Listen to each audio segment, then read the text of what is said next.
The film opens with a hopeful moment. A scientist announces a breakthrough cure for cancer. The treatment uses a genetically modified measles virus designed to attack cancer cells while leaving healthy cells untouched.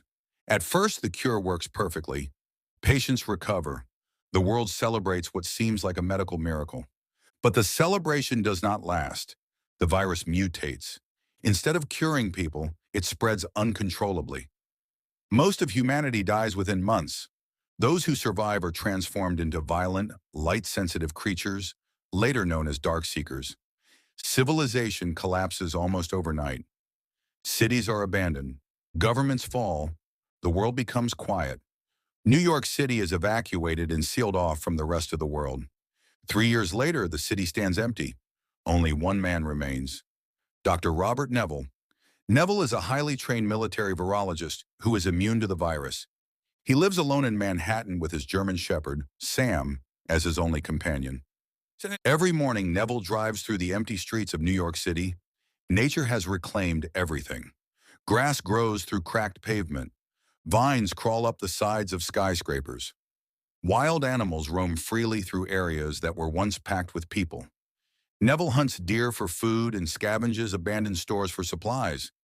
Everything he needs is already there, untouched since the evacuation. During the daytime, the city almost feels peaceful. But Neville knows the truth. When night falls, the Darkseekers come out.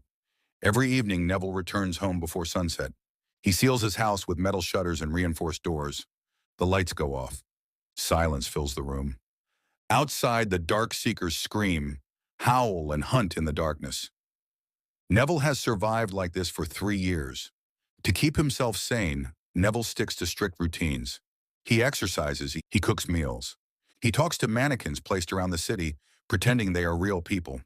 But Neville is not just surviving. He believes he can fix the world. Neville captures Darkseekers using carefully designed traps placed throughout the city. He drags them back to his basement laboratory. There he experiments on them. He injects them with different versions of a serum, searching for a cure that can reverse the virus. Every experiment fails. Every infected subject dies. Neville convinces himself that the Darkseekers are nothing more than animals. Mindless creatures driven by rage and instinct.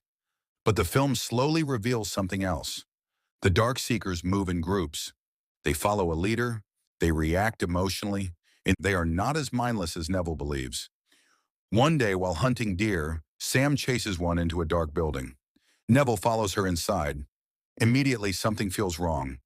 The building is filled with mannequins positioned unnaturally. They look like they were moved on purpose. Neville senses danger. As the sun begins to set, he realizes the horrifying truth. The Darkseekers set a trap. They ambush Neville from the shadows, dragging him across the floor and nearly killing him. At the last second, sunlight floods the room, forcing the Darkseekers to retreat. Neville escapes, but Sam is bitten while protecting him. Neville rushes Sam home, desperately hoping she will be okay. But deep down, he already knows what is coming. Sam begins to show signs of infection. Neville refuses to leave her side. He holds her close and sings softly. It'll be alright.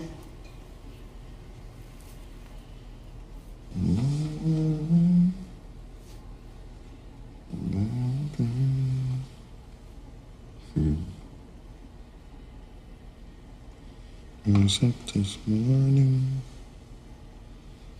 right in front. Trying to calm her as she struggles to stay herself. When Sam finally turns on him, Neville is forced to kill the only family he has left. This moment completely breaks him. Sam was not just a dog. She was Neville's emotional anchor, the one thing keeping him human. That night,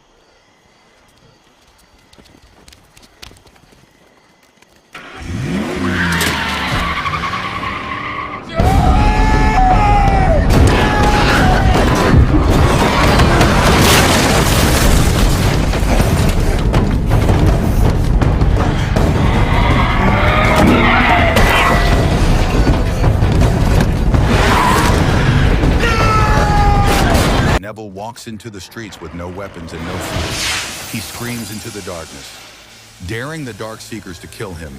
Instead, he collapses. When Neville wakes up, he finds himself restrained.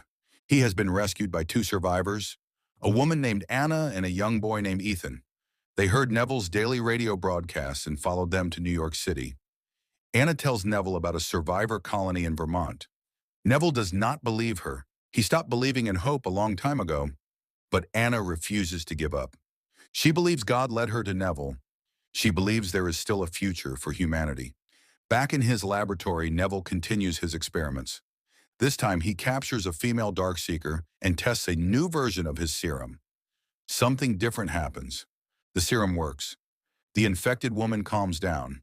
Her heart rate stabilizes. Her violent behavior disappears. For the first time since the outbreak, Neville has found a cure. But then something unexpected happens.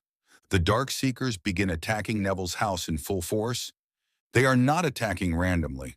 They are not acting out of pure rage. They are trying to rescue her. Their leader shows fear, anger, and desperation. He is fighting to save someone he cares about. In that moment, Neville finally understands the truth. The Darkseekers are not monsters.